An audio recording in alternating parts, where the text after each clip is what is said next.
Aujourd'hui, on va dire merci à Monsieur Videlis. Pourquoi on va lui dire merci à Monsieur Videlis?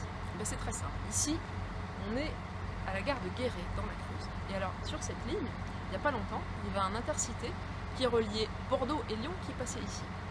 Et qu'est-ce qu'ils ont fait? Ben, ils ont fait des travaux pendant 2 ans et demi sur la ligne. Sauf qu'après, ben, le gouvernement il s'est dit mais c'est quand même vachement mieux les cars Macron. Alors ils nous ont mis un car Macron. Sauf que le car Macron, c'est une entreprise privée qui l'exploite, c'est la société Flixbus.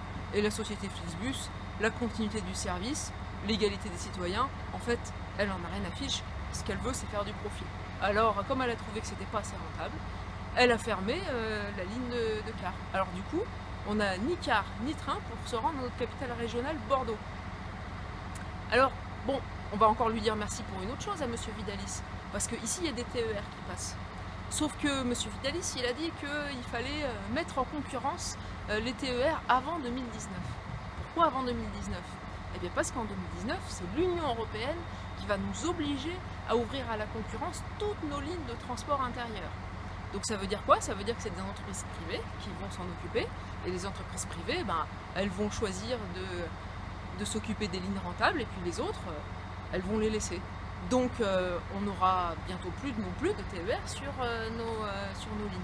Alors qu'est-ce qu'on va faire? Bah, on prendra la voiture peut-être.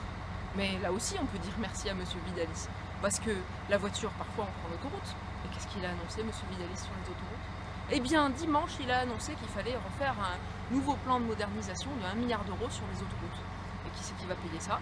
Eh bien c'est nous, par l'augmentation des péages, et aussi par nos impôts, parce que les collectivités territoriales vont être amenées à mettre la main à la poche. Alors, évidemment, ce serait quand même un petit peu dommage que ce soit les entreprises privées qui payent avec leurs profits quand même, hein, vous vous rendez bien compte. Alors, on va lui dire quoi, Monsieur Videlis?